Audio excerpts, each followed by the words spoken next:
So, self-contained apartment. This is another one, although this is not the one we're concentrating on for now. So this is the overhead tank. You have borehole water running. So let's go into that apartment. Self-contained apartment. We have prepaid meter installed already. This is the front pouch.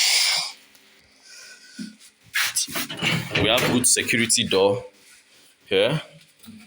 This is the entrance to the apartment. So this is the room. You have this wardrobe, well aerated.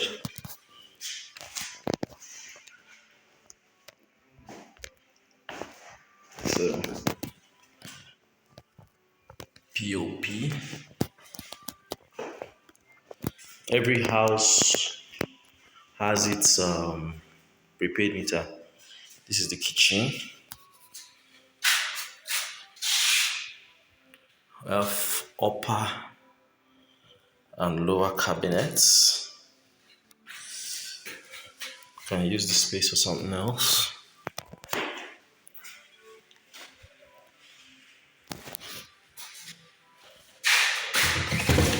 Then we have the bathroom.